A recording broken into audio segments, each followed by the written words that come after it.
Okay, are we ready? Let's welcome Ella to the stage.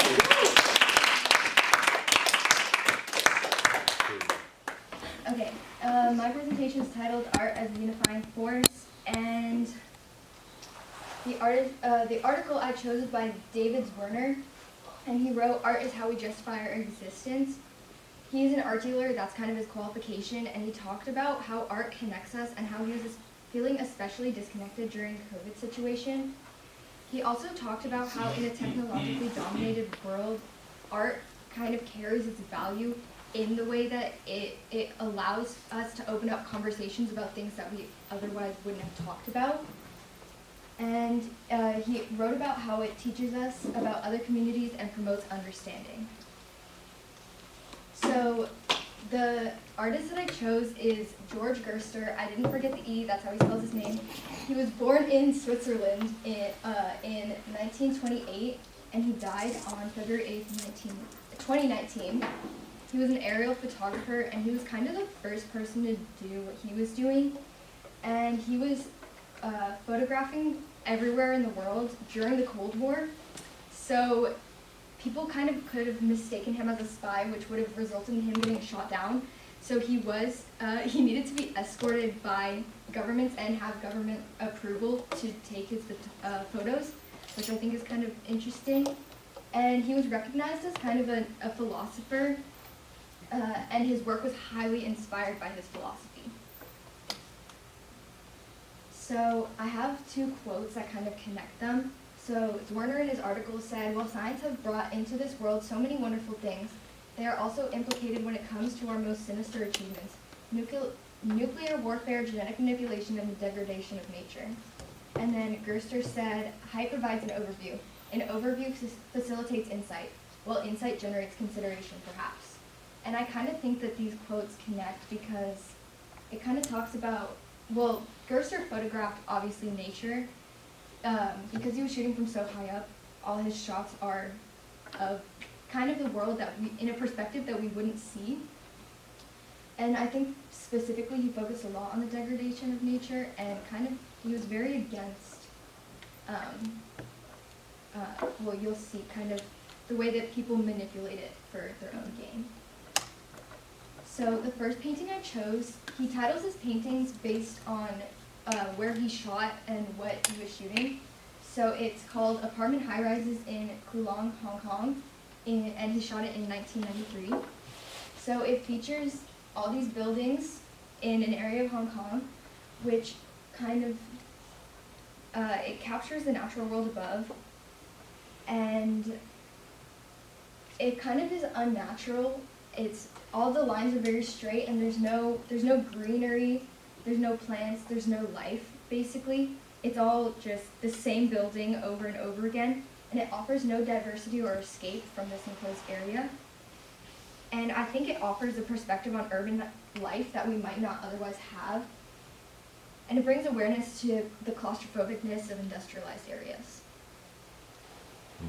This second one is called Growing Tulips Near Bordeaux, France, and it was photographed in 1992. So this photo features the inorganic way that tulips are grown for human consumerism. The lines, the straightness of the lines add to it, and the boldness of the colors kind of show how rigid it is, that they're kind of systemically being grown just to be cut down and eventually die, all for people. And this third painting is called, well, I translated it, that's Icelandic. It's called Long Glacier Runoff, Braided Streams, and it was taken in Iceland in 1980. I kind of had a couple of different ideas on what this piece was. When I first saw it, I thought it was appreciating like the beauty of nature. But after reading the title, I kind of feel like it might be a commentary on global warming, which has become an increasing issue as times progressed, and it is something that's been increasingly worse because of consumerism, which promotes greenhouse gases, like the production of them. And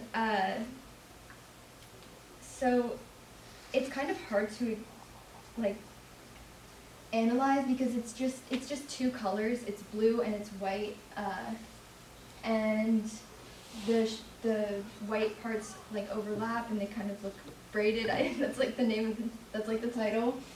But I think that the title is what gives it a lot of its meaning, at least for me personally.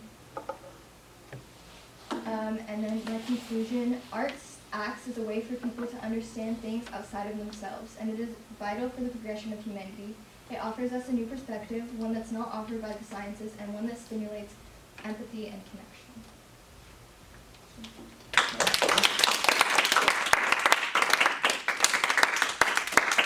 All right, thanks, Ella.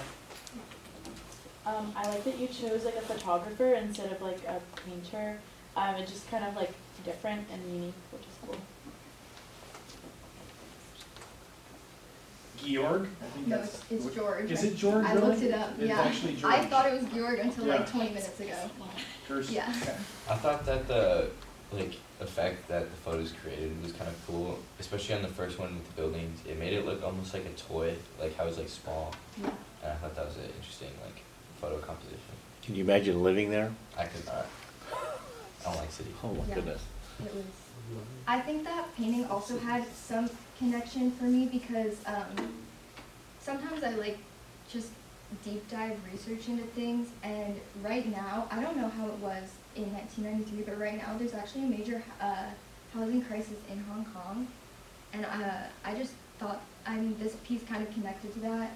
Like, I feel like there's so much space, and there's like, if you, like, I don't know if you can see from back there, but there are so many, like, rooms, and a lot of the housing crisis is caused by affordability, and I think that it's really interesting when they're just repeating the same thing over and over again, that it's still inaffordable, even when it's systemically created like that.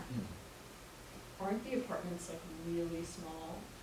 Some of them. I don't know about these specific ones, but there are some very small ones. Most of them are pretty small. My entire massive, like 95% of my family lives in Hong Kong.